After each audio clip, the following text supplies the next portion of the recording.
Hi everyone, Dave Bradshaw here alongside RevPro owner and booker Andy Quildan. We've just come off air a few minutes ago, live in Coventry. And Andy, I know we say this all the time at the moment about it being exciting times and what a year we've had here in RevPro, but again, sold out today in Coventry. And it's just this ongoing just conveyor belt of excitement right now as we head towards Uprising. And obviously we've got Wembley for the 14-year anniversary, which we'll talk about later, but it's wild at the moment. Yeah, well, we've said it, haven't we? Like every single time we come here, we talk about how exciting it is to be a part of Revolution Pro Wrestling. I put a tweet out at a Quildan on the Twitter. That's what it's called X now. Oh, sorry. I put an X out. Can edit that first bit. I put an X out. But you're still on MySpace. Tom was my top friend. And now we've just gone over the heads of like 90% of the audience. But yeah. I put a tweet out where basically I said, just look at the cards from top to bottom and just think, like you will know yourself, Dave, you're one of the soldiers who have been there for many, many years in British wrestling. A card the caliber of this, we would be waiting our wrestling lives for. And, we might get 2, 3, 4 occasions a year to celebrate a card like this. And then we'd celebrate that card for weeks, months, and indeed years to come. But such is a level of our talent, such is a level of a consistency that we've been putting in week after week. It just becomes just another Sunday, right? And I don't mean that in a negative way, in any way, shape or form, because I think that's just a sign of how far we've come. And I think that, I always say it's important to be reflective. People always try to say to me, compare yourself to this wrestling promotion, that wrestling promotion, whatever have you. And I always say the only person that I want to compare us to is how we were yesterday, right? And I think that you have to take those moments to kind of step back and look at what you've achieved and what you've accomplished. And to me, like, the proof is in the pudding, right? You can say, well, the fact that people aren't talking about it, isn't that a bad thing? But people are talking about it, but we take that for granted now. And the proof is in the pudding in the fact that everywhere we're going, attendances are up, right? And I know, look, it's wrestling. It's the same as any form of entertainment. It's going to be ups, it's going to be downs. But at the moment, what can't be denied is we're in a period of sustained and consistent growth. And you look what's happened in Sheffield. You look what's happened in Coventry. You look what's happening in London. I know, obviously, moving to a bigger venue has enabled us that opportunity to grow those monthly London shows as well. But you look what's happening there. Look what's happening in Southampton. It probably started in Southampton, and look at the growth of all those cities. And yeah, they're small shows, but they're growing. And that's what we're all about, step by step growth. And that's what creates a sustainable future. And that's what's so exciting. So yeah, it was great to see so many fans here tonight in Coventry. So the biggest attendance we've had since we took over promoting here in the HMV Empire. And we had a big crowd last month as well, or last time we'd get 6-8 weeks ago when we were here, whenever it was. So it's just, yeah, it's great to see. And it's great to see not only the crowds getting bigger, but the reactions to our wrestlers getting bigger. So they're starting to know who all the wrestlers are. So, if it's not too late to get on this bandwagon, by the way. If you're watching here on YouTube, you see the recaps after every show. It's an opportunity to kind of keep up with the stories which have been going on. You see the backstage comments. It's a great opportunity to kind of, keep yourself up to date with everything that's going on and kind of put you in a position where you're able to jump straight in to our shows, and kind of get excited, because that's where it is for me at the moment. It's so exciting and it's so rewarding as well. I know we're coming back to Coventry 6 times next year, starting the first one in January, right? Yeah, so we did, so I think we're in Coventry 5 times this year. Next year we've gone up to 6. We're doing the exact same thing in Sheffield. So January 18th, I believe, is the first time we'll be back in Coventry in 2025. 2026, right? I'm doing I'm kind of operating on not much sleep as per usual. So I might make more mistakes, but we are doing a lot of work in putting together this 2026 schedule. I'm hoping it's going to please a lot of people. We're looking at a lot of new venues. Some we may get over the line in time to announce, soon, pre-Christmas. Some may have to come after that. But it's it's very hard, moving, the constant moving pieces, the venue's availability versus our availability and stuff like that. But we've got some exciting news still to come. But yeah, 6 times in Coventry, 6 times in Sheffield, 6 times in Southampton. We've got season tickets on the way for all of those dates. It's the best way to support. We've got exciting, we're working on some big things like our monthly London shows, right? It's if we pull off what we're looking to pull off in London next year, it's going to make those season tickets an absolute bargain, because again, your season ticket is a fixed price you pay. It doesn't matter, how much the tickets cost for other shows, we had like our Live in London 100 had a higher ticket price. When Suzuki came, we had a higher ticket price. But if you get the season ticket, you're locking in the price, and not just that, you're already saving money over the standard entry price, right? So that's why I think this season ticket's such a great thing. But yeah, so the London season ticket's already on sale. We're going to get events for the rest of the year on sale as well. Again, like I say, I'm very aware these make fantastic Christmas presents. Tickets to our shows make fantastic presents. So we're going to get them all on sale as soon as possible. We'd hope to get Sheffield tickets on sale sooner, but they'll actually be going on sale this week now. What we've been doing is, the reason why we kind of held off on those is because we've been working with the venue to turn the shows into an all ages event. So you may remember, when we first went to 229, it was like a 16 plus, something like that. And after working with the venue, we were able to work with the venue again to get the age restriction lifted, and to turn it into a all ages event as long as accompanied by an adult. So we've successfully been able to do that with Sheffield now. Coventry, so Sheffield was the only venue which was not all ages. So just had confirmation this morning actually that we've got the green light to go to make those Sheffield events all ages events as well. So any younger fans who haven't got the opportunity, or any older fans with younger children who want an excuse to come and watch your wrestling, you can get that now in Sheffield. So that's why there's a delay on the Sheffield season tickets, but I think a very valid delay and a very worthwhile delay. So very, very excited, because we just want to make it as accessible for everyone as possible. So. And one of the reasons I think we're seeing so much growth in RevPro at the moment is because there's so much competition in every division right now. The pursuit of every championship is right up there. So I want to talk about each of those. Let's start with the cruiserweight division, because today, as we just saw, there was an undisputed British cruiserweight title match. Nino Bryant successfully defending against Leo Rush in a rematch of a match they had in this building 1 year ago. And I know you've been singing the praises of Nino Bryant and this incredible run he's been having since June as the champion. He's going to go into Live in London 2 weeks from now to face Joe Lando, of course, who's cashing in the last of those Trios Grand Prix trophies for CPF. What are you expecting from this Bryant-Lando rematch in London? Well, I just think last time we were here in Coventry, Lando and Bryant had one of the best cruiserweight. I thought it was going to be the cruiserweight match of the year. And then, Leon Cage said, hold my, what do you, milk? I don't know what he drinks. He's an adult. He can drink. He can drink a beer. Yeah. Hold my fizzy pop. Yeah. He's always smiling.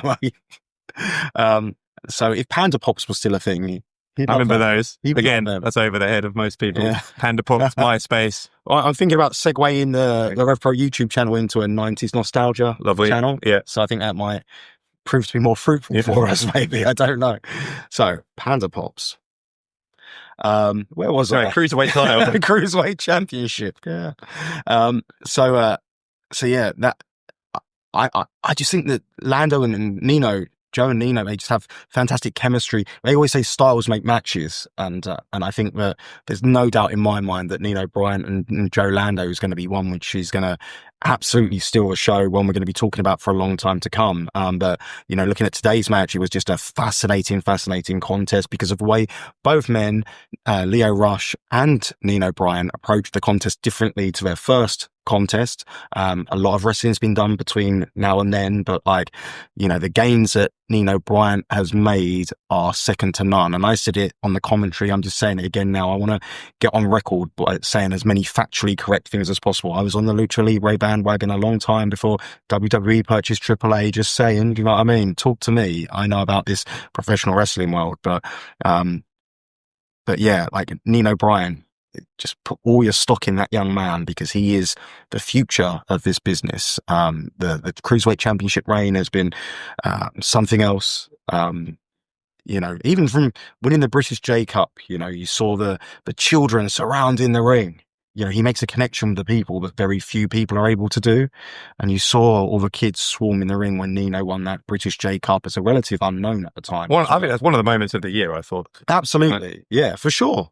But then think about, getting endorsed by Jushin Thunder Liger, like the 2 out of 3 falls match with Chris Ridgway, a match with Leon Cage. It's like it must be like a dream year for like Nino Bryan. You must just think, like, pinch me. I'm going to wake up in a minute. It's been insane in 2025. And his levels are consistently rising. And you find that it's proof that iron sharpens iron. Mm-hmm. And when you're in with the best, you become the best. And that's exactly what's happening with Nino Bryan. And you also look at Joe Lando, look at the gains that Joe Lando's made in the last, I'm going to say the last 12 months again, because I look at that Trios Grand Prix, which originated here in Coventry in November last year.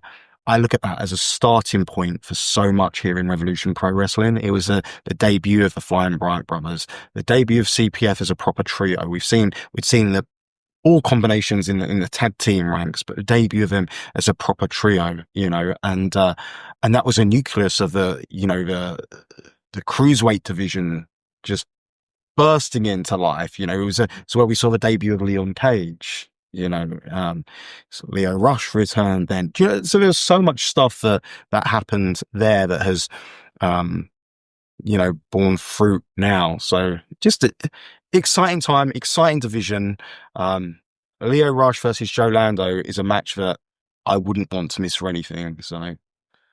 Now let's talk about the heavyweight title situation as well, because we saw the 2 number 1 contenders for Charles Samuel's title in action tonight. Jay Joshua getting a victory over Shigehiro Irie, and then Leon Slater over Robbie X. After that win that Slater had against X, Slater called out Charles Samuels, who then came out to the ring, and we saw Harry Milligan getting involved. One thing led to another. We thought Jay Joshua was coming to the aid of Charles Samuels. I want to just clear up what might be happening in London, live in London, as a result of this, right? Because Leon Slater grabbed the microphone. He suggested a tag team match where Coach Liam Slater would team with Harry Milligan against Charles Samuels and Jay Joshua. It looked like those two were up for that. Then Jay Joshua attacked Samuels, hit him with a pile driver. Presumably, that leaves us with no tag team match for London. Where does it leave us in terms of how heated things are getting on the road to Uprising? Well, my understanding is Charles Samuels says he's going to wrestle the match on his own. I don't know exactly what's happened. I've just kind of, I've literally walked from the stage to back here. Like I've been packing stuff away, and as I walk, everyone kind of jumps towards me and tells me something, asks for, thoughts on their performances tonight, what's next for them, all manner of things that people ask me, and I get kind of notes about kind of what's happened backstage whilst I've been sat there with you celebrating Arsenal's 4-1 victory over Tottenham. I thought we weren't going to talk about that. No, we weren't going to talk about it, but I just saw it. We agreed to maturity and professionalism. I saw an opening, I shot and scored like Jose did 3 times. Match for the day's going to be fun tonight. That's all I'm saying. Maybe we could be an Arsenal fan TV channel as well. No? Okay. 90s Arsenal no one cares. Wrestling. Anyway, but as I was on my way back, I was told that Shah said something in his comments. Again, I've not seen them. You're gonna have to check them out yourself. Maybe this is a cunning advert for the backstage comments here on the YouTube channel. But Shah says he'll take them on his own. So I do know. Is that what happened, Andy? Is that what happened? Charles Samuels came in here and said that's what he was going to. I mean, I know Shah. We both know Shah very well. Obviously, that would be mad. That would be completely mad for him 1 week before Uprising to put himself in a 2-on-1 handicap match. Yeah, well, it would be, wouldn't it? Yeah, but that's. I mean, cooler heads are going to prevail there, right? Surely. Again, maybe Shah just sees it as an opportunity to get retribution on Harry as well. That could be something also. But like I say, it's that's my understanding. Andy was there. He confirmed. Shah said something along those lines. We need to watch it back, find out what happened. But what I'd also know is, again, I'm not a lip reader, but I'm pretty sure that Jay Joshua said to Charles Samuels in the ring before he headbutted him, "No chance," in a lot more colourful language. Right. Okay, so that's not happening. No. Jay Joshua's not. Well, obviously it's not. Yeah, I mean it can't. But all right. Well, interesting developments as always as we head towards Uprising in the British Heavyweight Championship division. Now, speaking of championship situations, there's that ongoing debate about who's going to be the next championship. Yeah, very interesting. Let's wrap it up, Dave Bradshaw. Oh, well, you thought there was a conclusive end to the Trent Seven and TK Cooper saga, Trent Seven and the Machine saga. You feel like that's the end, huh? You feel like that we all got what we needed. Because I'm not so certain. I feel like there's still a little bit more that RevPro owes me. I mean, I have a hole in my shoulder, I have a hole in my head, and I feel like I am owed a little bit. It feels like everybody else is getting freebies in this company. The Greedy Souls just didn't give in title matches, Mr. Matchmaker. What is that? When was the last time we ever seen or heard of the Greedy Souls? And they're just getting free stuff. What is that about? Where is that for me? Think of all the tickets I have sold for you, all the work I have done, all the body parts I have broken for your company. When do I get mine, Mr. Matchmaker? Huh? I will, thanks to you, in spite of you, will be winning the Undisputed British Heavyweight Championship just like I deserved at the Rumble. Because I have still not had my revolution, my resolution, and my championship. And it'll be thanks to you, and spite of you, and spite of them, and spite of this company. It is for me and me only. Uprising. Grow up.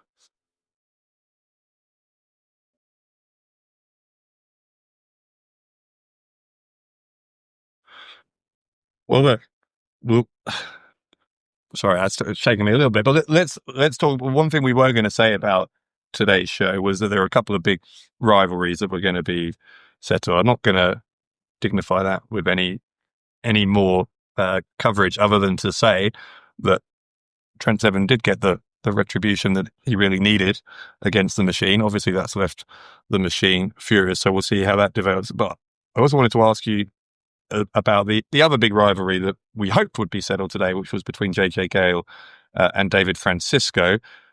Now seems like that's far from settled, given what happened with the intervention of Kelly Six and Joshua James. Yeah, I know. It's just interesting, just the way TK feels like everyone's against him. Everything's a conspiracy. I mean, and that's the way he conducts himself. Yeah. I guess we'll see how things shake out with TK Cooper and Chuck Mambo, the Machine. Well, I get cooler heads are cooler in these cases. Much cooler heads are going to have to prevail, and we'll see how that. Yeah, we'll figure that out. We'll figure out stuff with TK. But yeah, David Francisco.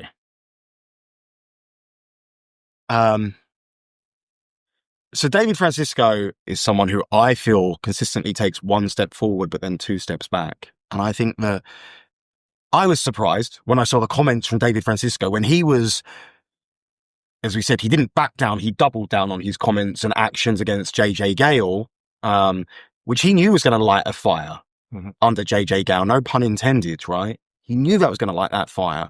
And it did light a fire. And David Francisco, you stood and fought with him, and it was back and forth. And, again, resiliency, durability. David Francisco was looking impressive, even though it looked like the contest was heading in the favour of JJ Gale. I think David Francisco could have walked away with, dare I say, a moral victory. But you saw what happened, didn't you? You saw Kelly Six. Again, this is something that I've not seen Kelly Six. I've not seen Joshua James. I've not seen David Francisco since this happened. I understand they filmed some comments back here. We need to watch those back and see what they said there. But look, we know Kelly Six was walking around with his 2025 all or nothing thing, or 2025 or nothing. That was his catchphrase, yeah, right? Which was like, to be clear, you hadn't imposed that on him. I hadn't imposed it. It was nothing to do with me. He didn't tell me anything about it. Yeah. So he's all of a sudden he's putting these countdown videos up. Of course, I've got an affinity with Kelly Six. We go back a very long way. We know him as Josh Hall from the Contenders division. We know him. We know about his struggles over the years. We know he's been in and out, up and down, and look at what he's done. I'm very impressed with the way he's been able to, transform his body, get himself into shape, get his head in the right place. Like, very fought in the right place. No, but he's used that. Like, it was very admirable where he was taking himself, but then he's put himself into a corner. And, I just say when people are backed into a corner, sometimes they do stupid things. And what he did tonight, and look, I'm sure JJ Gale's going to have a thing or two to say about it when he recovers from the, quite frankly, assault that happened at the hands of David Francisco, JJ Gale, and of course Joshua James, returning Joshua James, you know, and the viciousness and ferocity of that splash that he delivered from the top rope on Gale. Who deserved none of it. Like, JJ Gale didn't deserve any of that. Like, JJ Gale conducted himself in a perfectly reasonable way when it came to the Sons of Southampton tag team and all of that stuff. It's a really nasty situation for Gale. Look, I realised as well, the thing we were about to talk about when we got interrupted was the women's division. So let's go there quickly, because it was another impressive win for Kanji. Again, that ongoing debate about who should be the next to challenge for the undisputed British Women's Championship. Rio's had her say on that recently as well. With another win for Kanji tonight, where's your head at with all that? Honestly, I don't know. It's like very convincing. Like, it was. Again, I think perhaps Kanji's toughest challenge, Miyu Yamashita, was the real deal. I know we knew she was going into it, but you never know. You know, you watch videotape, you get excited, and you know, you want to see these matches. And then when the reality of the situation happens and it's as good as that, wow, those two women matched up perfectly with each other. Just such a real hard hitting contest. You saw the respect that Kanji had for Miyu at the end of the contest, rushing straight over to her, making sure she's okay. After that, I don't even know what you call that submission. That was something else, from Kanji. But she worked it in stages to get there, didn't she? And when she got her, boom. But yeah, very, very impressive. Kanji obviously still, is upset about how that contest ended in Sheffield with Rio. Rio is obviously very, very close in line for that championship match with Mercedes Moné. I guess maybe it goes down to what does a champ want? You know, what does Mercedes want? Who does Mercedes want to face? You know, I know her and Kanji are friends now. Does she want to face Kanji still? So maybe that plays something into it, or maybe the fact that she wants to she wants to challenge herself. She's already defeated Kanji, so maybe she doesn't want to rematch her. You know, so maybe it's a champion's choice. And yeah, we need to get together, like and kind of get our schedules aligned and get this thing nailed down in the very, very near future. I don't know. Like you say, Kanji's given us some more questions tonight, because Rio has looked so impressive, but you know, Kanji looked impressive tonight as well.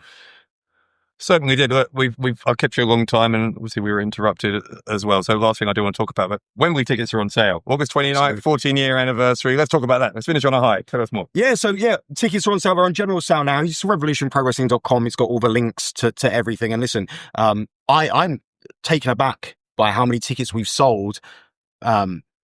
You know, we're a long way away. We've not announced a single name. It's just the idea of Revolution Pro Wrestling coming to Wembley Arena. And obviously, look, you know, everyone knows who's watching this. You know, we're going to deliver a big time show, because we're looking to make history. I mean, no bones about it. You know, you're going to be sick and tired of us talking about Wembley by the end of this, but like, we're excited. We're looking to make history. Everyone's excited, and everyone's jockeying to be on Wembley. It's about the road to Wembley. And yeah, we just encourage more and more. We just encourage everyone. Like, you know, if you've got an interest in professional wrestling, you want to take your friends to a professional wrestling show. If there's a show to show your wrestling friends, it's this. You know, what British wrestling is, what it can be, what it's all about. We need to spread the word, one fan at a time. But this is, if there's any time you want to tell two friends instead of one, now's the time, you know. But yeah, we're coming to Wembley Arena, Saturday, August 29th next year. Tickets are on sale now. We're all so excited. And like I say, like, you've seen the life in all the wrestlers, you know, in the build up to these big shows. Imagine what it's going to be like this summer. Like, 2026 is going to be a crazy ride. And the best thing about all of this stuff is we're still not done. We've still got 3 more stops in the year 2025. 2 weeks time we're in Colchester Hall. Then the week after that, Cardiff, Uprising. Then we're going to have a lovely Christmas. And then a couple of days later, 28th 28th of that's right. December. We're going to be at the 1865 in Southampton. We're going to see off 2025. Seasons Spectacular Beatings, by the way, fashions. which I think is a great name. Yeah, for season, it. yeah, Seasons Beatings. yeah. Tottenham can tell you a thing or two Oh, about Seasons Beatings. Why have we ruined But it? on that note, thank you everyone for watching. He's going to sulk. Yeah, you sign off. I don't want He's going to sulk. I'll sign off. We'll see you on this road to Wembley, 2 weeks' time, Porchester Hall.